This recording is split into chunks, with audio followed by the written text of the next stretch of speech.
बिस्मिल्लाहिर्रहमानिर्रहीम। आज का टॉपिक है डीसी मोटर। डीसी मोटर कैसे काम करती है।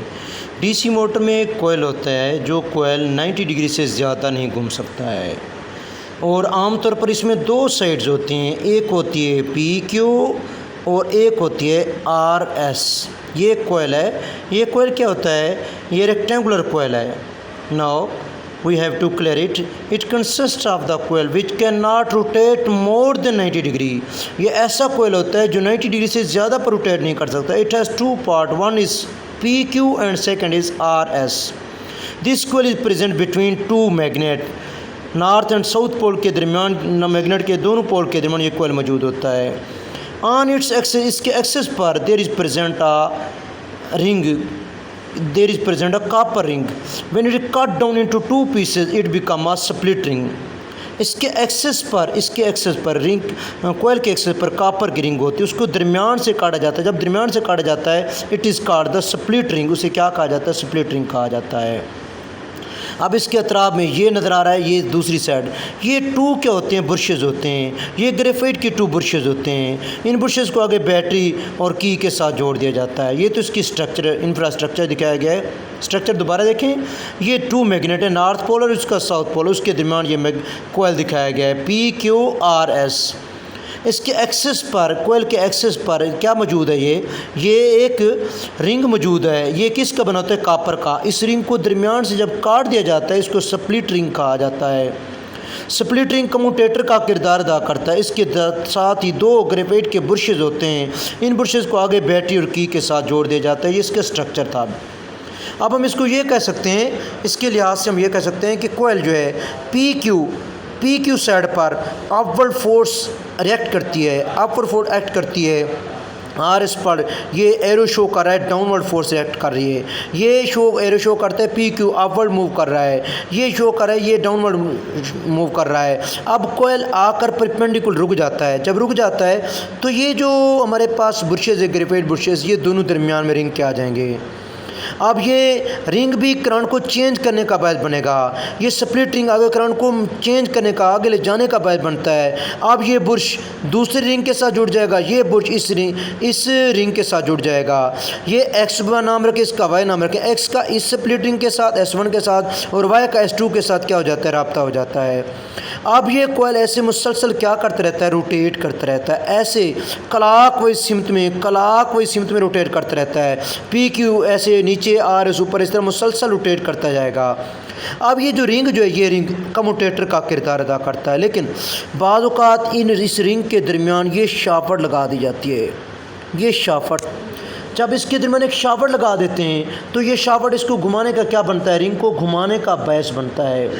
ये शाफ्ट जब इसको घुमाता है तो इसको क्या, इस रिंग अपना कोयल को क्या कहा जाता है, आर्मेचर कहा जाता है। इस कोयल के दरमियान में एक शाफ्ट प्लेस कर दी जाती है। They placing a shaft between the coils, so now coil become the armature. अब कोयल क्या बन जाएगा, आर्मेचर बन जाएगा। अब कोयल जब इसे घूमेगा तो कोयल क्या करेगा, एनर्जी को यूज़ करेगा। कौन सी एनर्जी को, इलेक्ट्रिकल एनर्जी को यूज़ करेगा। या जब इलेक्ट्रिकल एनर्जी को यूज़ करेगा, यूज़ करने के बाद उस इलेक्ट्रिकल एनर्जी को किस में चेंज कर देता है, ये कोयल रोटेशनल किनेटिक एनर्जी में चेंज कर देता है। ये उस एनर्जी को कन्वर्ट कर देता है रोटेशनल किनेटिक एनर्जी। ये डीसी मोटर इस असूल पर क्या करता है, काम करता है। अब हम ये आ रहे हैं कि इसके टार्क कैसे पैदा होता है, इसमें क्या अमल होता है, उसकी तरीक़ाकार क्या होता है। ये टार्क जो पैदा होता है बोथ साइड पर रिएक्ट करता है। जैसे जब कोयल ऐसे घूमता है, अमूदन आ जाता है, तो ये अमूदन ऐसे जब वर्टिकल आ जाता है तो वर्टिकली इस पर एक फोर्स अमल करती है मोमेंटम की वजह से। PQ ऐसे आ जाएगा, RS उस तरफ चला जाएगा। अब ऐसे मुसलसल कोयल जब घूमता जाएगा तो उससे टार्क पैदा हो जाएगा। ये टार्क क्या करेगा, ये टार्क इस कम्यूटेटर को घुमाएगा। कम्यूटेटर आगे क्या करेगा, इन बुर्शेज़ को हरकत देगा। इस तरह ये मुसलसल करंट को तब्दील करता जाएगा। ये मुसलसल करंट किस में तब्दील होता जाएगा, ये मुसलसल करंट रोटेशनल किनेटिक एनर्जी में, यानी इलेक्ट्रिकल एनर्जी को मैकेनिकल एनर्जी या रोटेशनल किनेटिक एनर्जी में तब्दील कर दिया जाता है। इसमें एक रिजल्टेंट फोर्स पैदा हो जाती है। जो फोर्स रिजल्टेंट पैदा हो जाती है उस फोर्स को, टोटल फोर्स को इंक्रीज़ किया जा सकता है।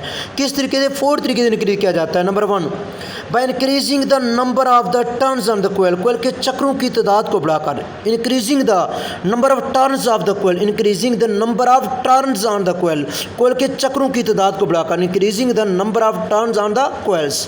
सेकेंड, करंट की मिकदार को बढ़ाकर by increasing the current in the coil, coil में करंट की मिकदार को बढ़ाया जाए, कोयल में करंट की क्वांटिटी को बढ़ाया जाए, मिकदार को बढ़ाया जाए। Increasing strength of the magnetic field, magnetic field की ताकत को, मैग्नेटिक फील्ड की शिद्दत को बढ़ाया जाए। Resultant force can be, total force can be increase by increasing the area of the coil, coil के एरिया को बढ़ा कर किया जा सकता है। अब इसमें जो शॉर्ट सवाल बनते हैं, पहला सवाल ये है डीसी मोटर का असूल क्या है, what is the law of the DC motor. DC motor का असूल ये है कि डीसी मोटर क्या करती है, इलेक्ट्रिकल एनर्जी को रोटेशनल किनेटिक एनर्जी में चेंज कर देती है। DC motor act on this law that DC motor convert the electrical energy into the mechanical energy या रोटेशनल किनेटिक एनर्जी। हम ये कह सकते हैं डीसी मोटर का असूल इस तरह का है कि डीसी मोटर क्या करती है, बिजली की तवानाई को, बिजली की एनर्जी को मैकेनिकल एनर्जी में या रोटेशनल किनेटिक एनर्जी में तब्दील कर देती है। डीसी मोटर इस असूल पर क्या करती है, काम करती है। सेकंड सवाल जो बन रहा है, स्प्लिट रिंग से क्या मुराद है, what is mean by split ring. ये स्प्लिट रिंग क्या होता है, ये दिखाया गया स्प्लिट रिंग। ये कार्बन बुशेज होते हैं, जब कार्बन बुशेज को दरमियान से काट कर दो पीसेज में चेंज कर दें, उसके साथ ग्रेफाइट के दो बुशेज जोड़ दिए जाएँ, अब इसे क्या कहेंगे, स्प्लिट रिंग कहेंगे। When copper ring is cut into two pieces and now graphite brushes are attach to it, now it become a split ring. अब कॉपर के रिंग को दरमियान से काट कर दो हिस्सों में काट दें और उसके साथ ग्रेफाइट की दो बुशेज जोड़ दें, now it become a split ring. It is also called as a commutator. Split ring भी इसे कहते हैं, अब इसे कम्यूटेटर भी कहा जाता है। इसको लर्न करना है। अल्लाह हाफ़िज़।